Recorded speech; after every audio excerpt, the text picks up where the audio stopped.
Hello kids, welcome to another English lesson. In this lesson you will learn about adverbs of manner. Бүгінгі сабақта сын қимыл істеулері жайында үйренетін боламыз.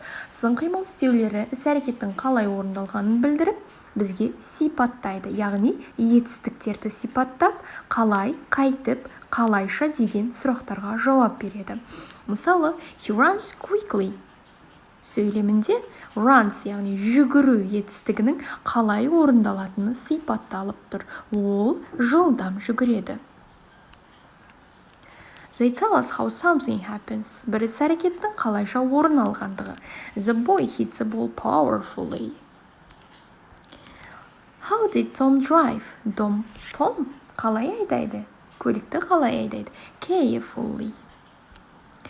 Adverbs of manner, яғни сын қимыл істеулерінің жасалу жолы, формуласы сын есімге ly жалғауы жалғанады.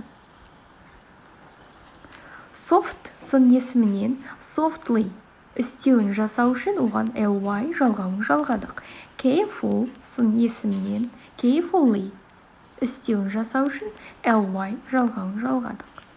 Noisy сын есімінен noisily істеуі жасалды. Көріп отырғанымызда, егер сын есім y дыбысына аяқталса, істеу жасау үшін y дыбысы I дыбысына айналып, ly жалғауы жалғанады. Алайда ережеге бағынбайтын істеулер болады. Яғни сын есімге ly жалғауын жалғау арқылы біз істеу жасай алмайтын жағдайлар. Ережеге бағынбайтын істеулер немесе exceptions. Good, well, fast, hard, late. Көріп отырғанымыздай соңғы үш сөздің сын есім және істеу формалары ешқандай өзгеріске ұшырамаған.